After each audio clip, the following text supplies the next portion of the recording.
فالج پیرالائسس ایک ایسی بیماری ہے جو خون کی شریانوں کے بند ہونے یا پھٹنے کی وجہ سے ہوتی ہے۔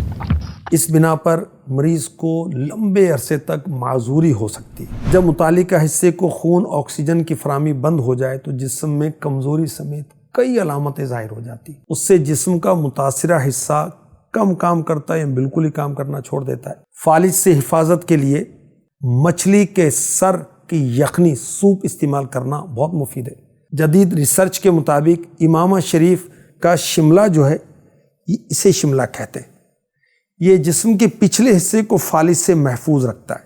اسی طرح وضو میں جو ترتیب ہے نا، پہلے ہاتھ دھوتے ہیں، پھر کلی کرتے ہیں، ناک میں پانی ڈالتے ہیں، پھر چہرہ اور دیگر اعضاء دھوتے ہیں، یہ ترتیب فالج کے روک تھام کے لیے بہت مفید ہے۔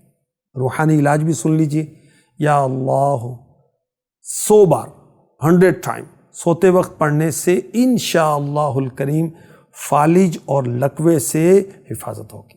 لا الہ الا اللہ 11 دفعہ 11 ٹائم نئی رکابی پر، نئی پلیٹ پر لکھ کر پی لیں، انشاءاللہ الکریم فالج سے نجات پائیں گے۔ سبحان اللہ و بحمدہ سبحان اللہ العظیم، لا حول ولا قوة الا باللہ العلی العظیم۔ نماز فجر کے بعد 3 بار ان الفاظ کو پڑھیں، انشاءاللہ الکریم غم سے نجات ملے گی، برس اور فالج سے بھی محفوظ رہیں گے۔